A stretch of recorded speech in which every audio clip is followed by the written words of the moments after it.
Hello, fellow craftsmen. My name is Doug, and you are on the Flat Earth Workshop. Let's build a Hanomag 251 from World War II.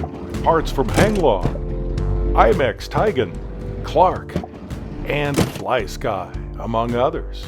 This is episode 1, where we take a look at all the parts to build this Sonderkrafterzug 251. I built several Tiger 1 tanks and had this chassis left over from Hanglong. We're going to use that along with the front clip of a Traxxas Slash chassis. This is a different suspension methodology from the original, but I think we'll be able to make it work. So here's a closer look now at this Hanglong tank chassis. This is an early 24 megahertz chassis. This is about 12 to 15 years old from Hanglong. As you can see, it has the standard battery opening and the battery box inside, which of course we're going to have to get rid of those. We'll probably use the speaker box instead. We'll start out with the original plastic tracks, but then probably transition into metal parts later. And for those, we'll need this reinforced spring set. And here are the Tigan metal axle arms that we'll be using. This will go along with the plastic road wheels, and we also might actually make 3D printed parts for those road wheels. We'll see what happens, or we'll modify the existing. And we'll use these original axle bolts for Tigan. One thing I've got to say about these axle arms, I purchased the ones from Hanglong, and it looks as if the Tigan ones are threaded, which is a good thing because it was a really tough deal trying to tap out the Hanglong parts, and they just didn't quite fit right. Here is an original reinforcement set for one of the early chassis. I was able to pick this thing up on eBay for not very much. I'm going to have to make adaptations to this because the Hanomag has fewer wheels on it than the Tiger does.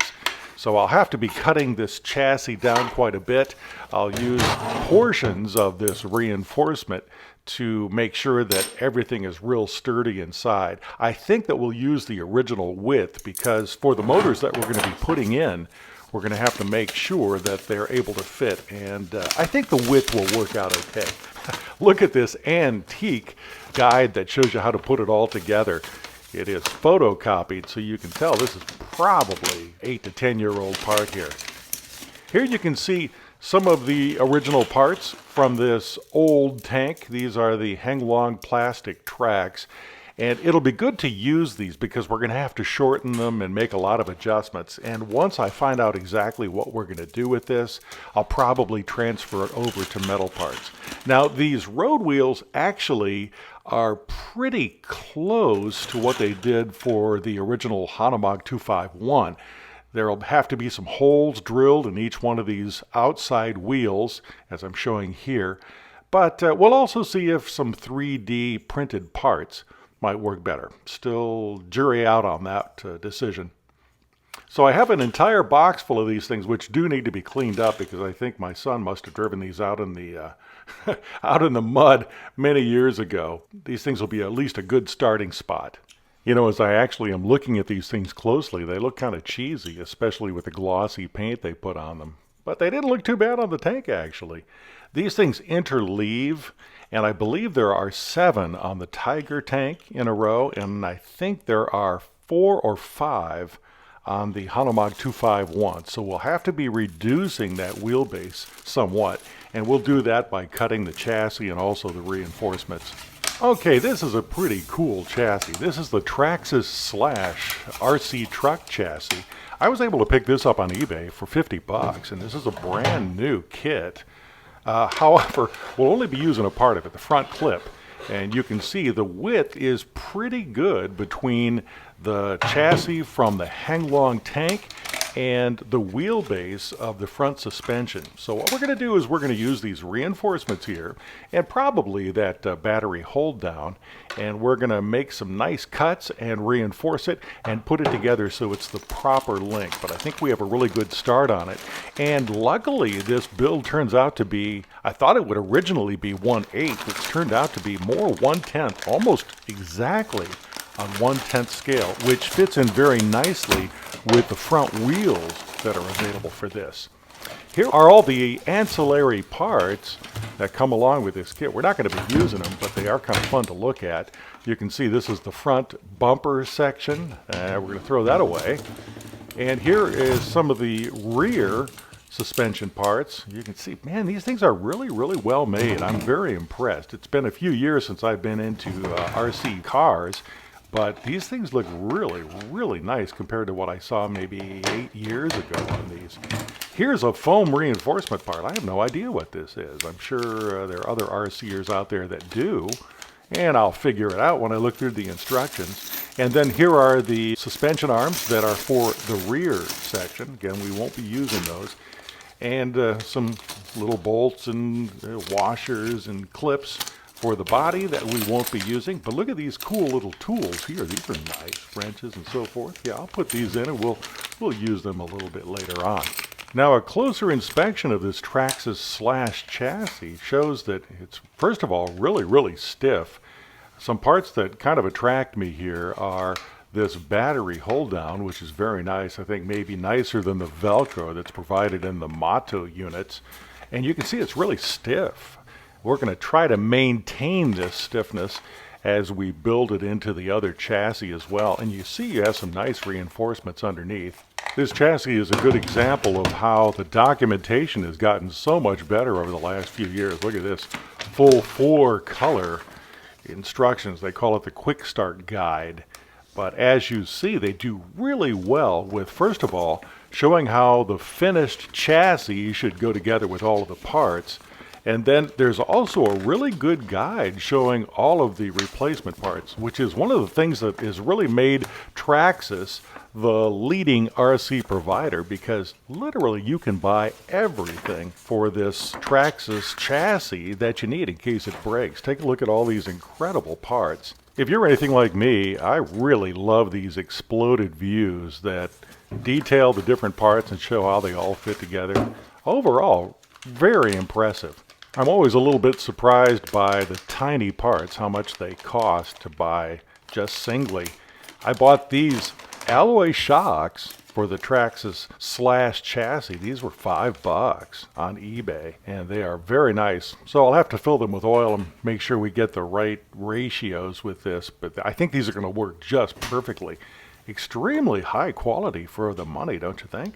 Now, before anybody calls a foul here, I do realize that the original Hanomag 251 didn't have coilover springs like this.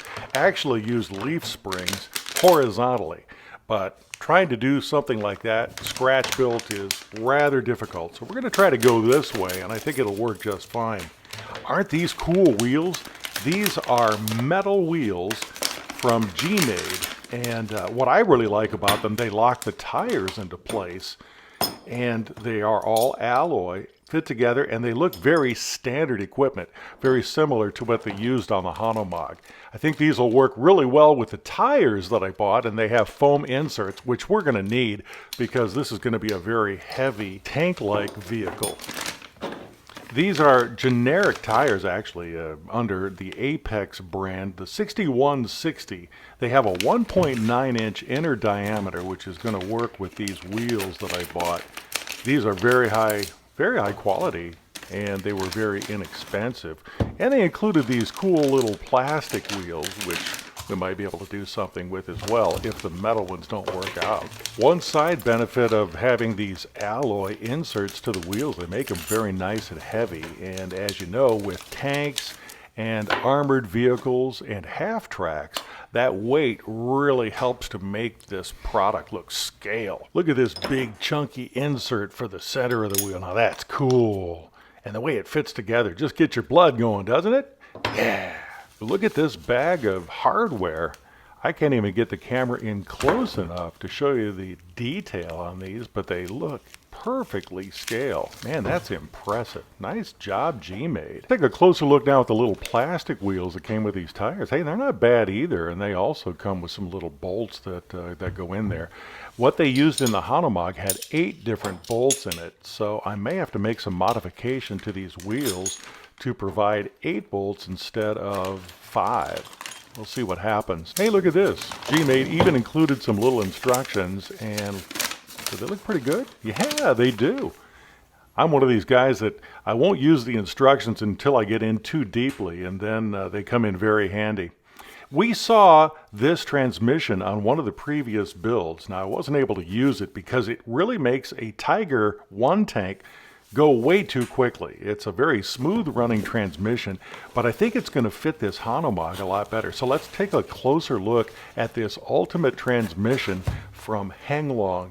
Now, I know there's a lot of hobbyists that find anodizing really attractive on RC vehicles. However, when you're trying to do some World War II vehicles, it doesn't look scale at all, so you end up having to paint something that's on the exterior, such as those shocks that I showed you earlier. We're going to have to paint those because, I'm sorry, anodizing just wasn't a part of World War II. Now, these are okay because they're going to be inside the chassis. You're not going to really see them. But I am curious why Henglong decided to put blue and red together. Just makes a funny looking. It almost looks like Fisher-Price. You can see I'm putting a little neodymium magnets on just to show you that these are actually steel gears, which is a good thing, and they use, for a final gear, they use brass, which is a very nice feature. From everything I've heard, these are very nice transmissions, and you can see they're all ball bearing. They're getting cheaper and cheaper to buy. This was about $50. I've seen them as high as $65, but you can get them for $50 pretty easily. And for that amount of money, the Motto in comparison goes for about $90. It is a better transmission in my opinion, but the Henglong for the reduced amount, and if you don't mind it going very fast, it's a great transmission. I'm not sure if this metal plate, which was provided with the Motto transmission, is really even needed with this plastic chassis. I will keep it on hand just in case, but it seems like all the bolts kind of line up. And as we have done with previous builds, I'll take some aluminum and I will really make this chassis a lot stiffer, doing cross braces as well. My friend Stanley Tai from RC Tank Legion over in Malaysia really suggested the S-Bus transmitter is the one to go with for RC tanks, and I really think he's right because it requires so much less wiring.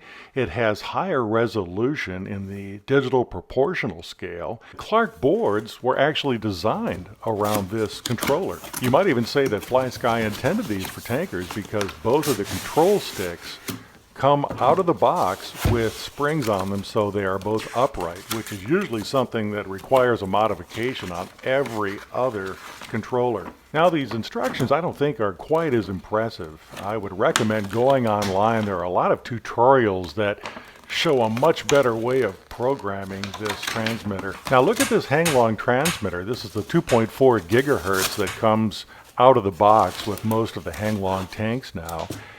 It is really not a high quality unit compared to this. Now this was about $60, goes about $60-65 online, but compare the quality in both. It just really looks terrific.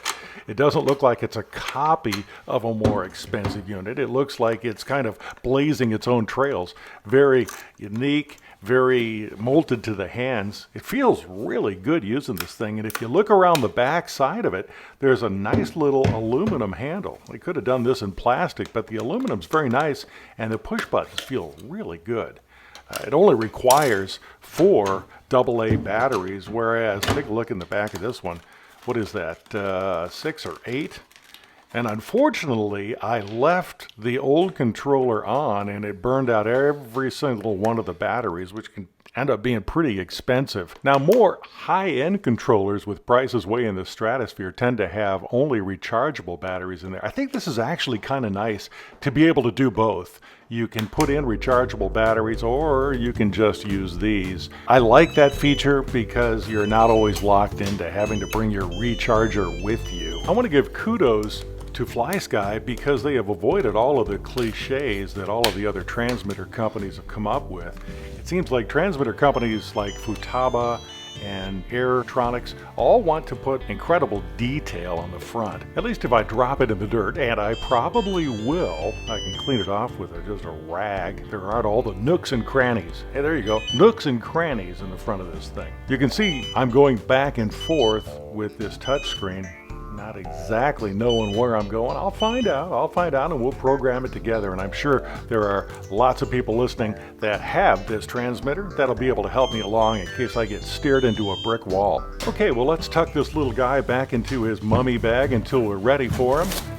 I am really looking forward to this build. As far as I can see on YouTube, I don't think it's been done before. I've seen finished ones, but this is going to be a journey that we go on together, and we're going to start building this thing in episode 2. We'll see you then.